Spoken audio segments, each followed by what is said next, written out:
Hello, my name is Luis Ortiz. This is my partner Daniela. For the first part of this video project, I will be performing ankle inversion active range of motion. So usually the end feel for ankle inversion is firm and the normal limits are around 20 degrees. So for this test, we're going to be using a goniometer. What we're going to want to do first is align the fulcrum with the medial and lateral malleoli. We're gonna put the stationary arm leading up the midline of the leg, and we're gonna have the moving arm aligned with the second metatarsal. So now that we have it aligned, go ahead and invert. All right, so now going with the midline, it reads 20 degrees. Now to perform the test bilaterally, we're gonna perform the same, align with the second metatarsal. Okay, go ahead and invert. And she has normal range of 20 degrees. In the second part of this video project, I will be assessing the patient's distal tibiofibular posterior glide passive range of motion. In order to begin, we're going to have the patient laying supine with their uninjured leg bent and their feet dangling, their injured foot laying on the table. Next, what we're going to do is have our stabilizing hand on the medial distal portion of the tibia. Next, what we're going to do is have our other hand on the lateral aspect of the tibia, and we're going to want to provide posterior force in order to make that posterior glide. Is there any pain? No. Okay, so since there's no pain in the left foot, let's do the uninjured leg. So please switch. Now we're gonna wanna do the same thing. Medial hand on the tibia, other hand on the lateral side, on the medial side. And we're gonna wanna push down, create that posterior force.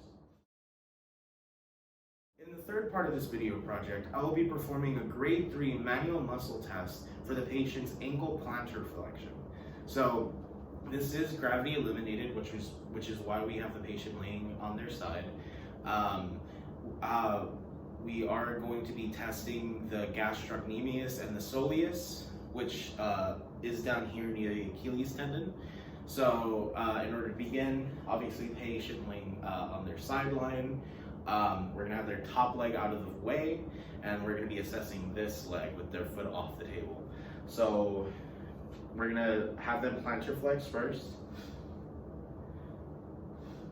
Next, we're gonna wanna stabilize underneath the leg and have them plantar flex while we palpate the gastrocnemius and the soleus.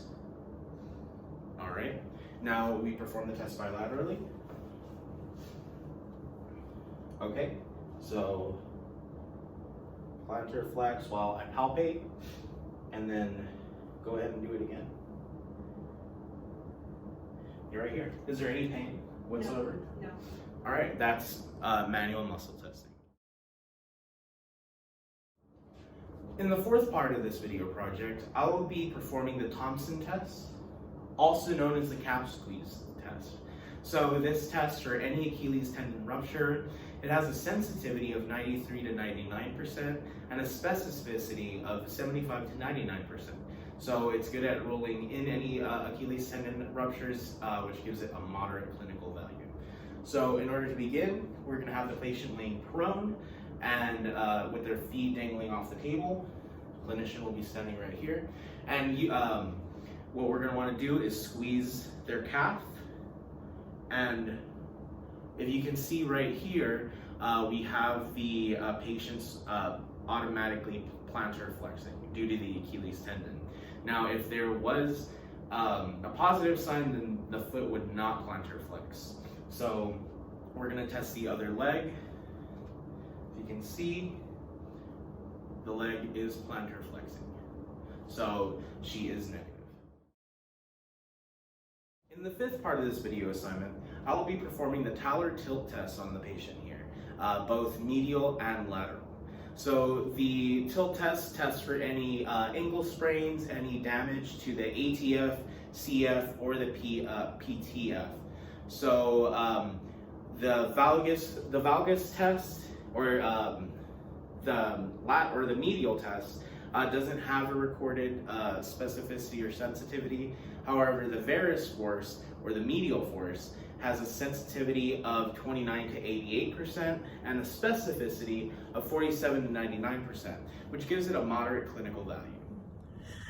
So in order to begin the test, what we're going to want to do is first stabilize the tibia with our right hand, and we're going to want to first locate all the ligaments which are in this general area.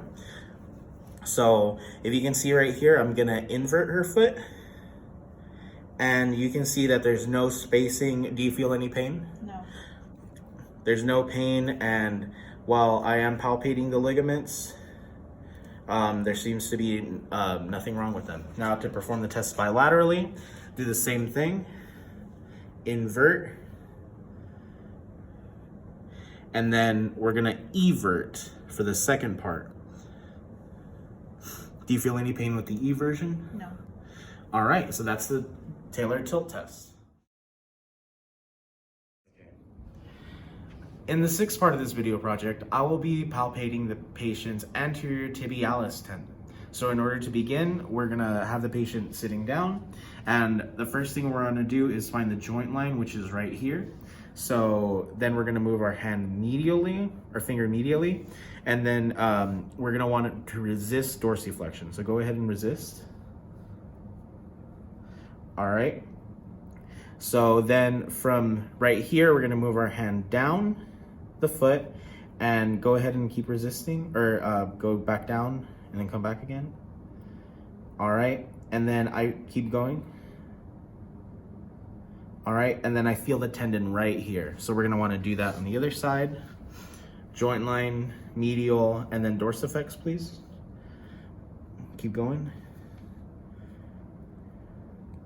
Keep going one more time, please. All right, I feel the tendon right here. In the seventh part of this video project, I will be palpating the patient's navicular tuberosity. So we're gonna have the patient sitting down, and the navicular tuberosity will be on the medial aspect of the foot. It protrudes out, so if you are palpating this section, it will be very hard, it'll definitely stick out, and so I find the tuberosity right here. Now, on the other side, just to make sure everything's okay, I find it right here.